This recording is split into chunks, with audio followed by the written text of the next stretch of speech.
Hello there. I, Robot was released in 2004.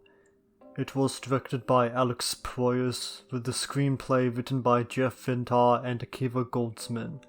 You know, the same guy that wrote Batman and Robin. Not to bring up something that Joel Schumacher apologized for, he did just die recently.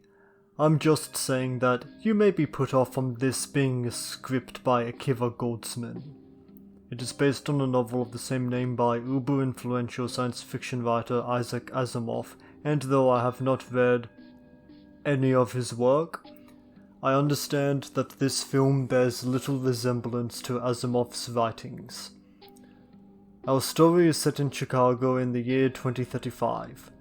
Our main character, a traumatized detective portrayed by Will Smith, has a prejudice against the robots that are part of everyday life, and he's called in to investigate the apparent suicide of Dr Lanning, this world's robotics genius, and Smith's character believes that the murderer is one of the newest model of robot.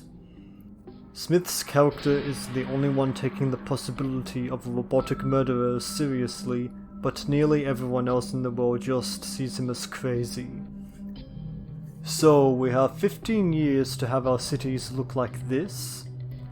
Honestly, I do think that the technology will get there, but unless there are huge changes to infrastructure, I doubt that Chicago is going to look like this in 15 years. Will Smith is not necessarily bad in this movie, but his character is supposed to be a traumatized cop with PTSD and a prejudice, and Will Smith just portrays him as Will Smith. Charming, funny, likable, and it doesn't work. In a better movie, this might make for an interesting contrast, maybe, but in the movie that we have, it just comes across as uneven. Again, I don't think that this is Smith's fault. The script in general is not very good. There's little character development. The film is populated by mostly stock characters.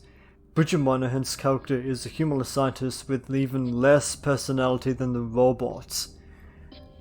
Bruce Greenwood is just some corporate asshole. Shia LaBeouf is just some pseudo-punk kid. He's not the least bit believable as a character whose whole point is that he's fake.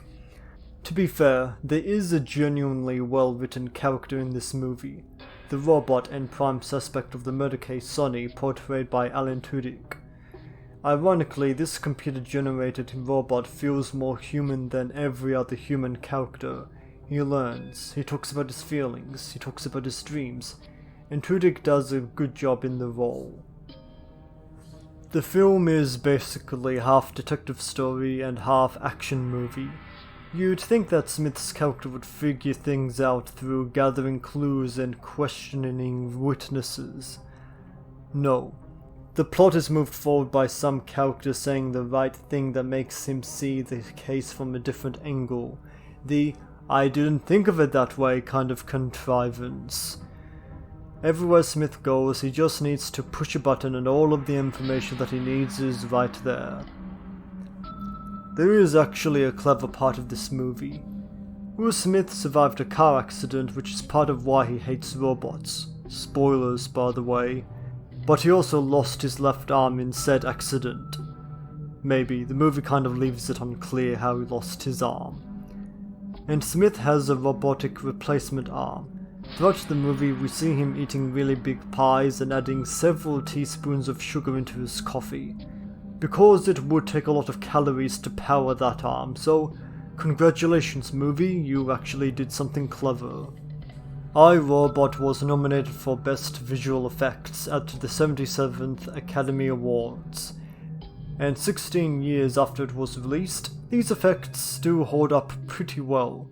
The robots look good, the environments look good, the AI looks good, and the action is pretty good.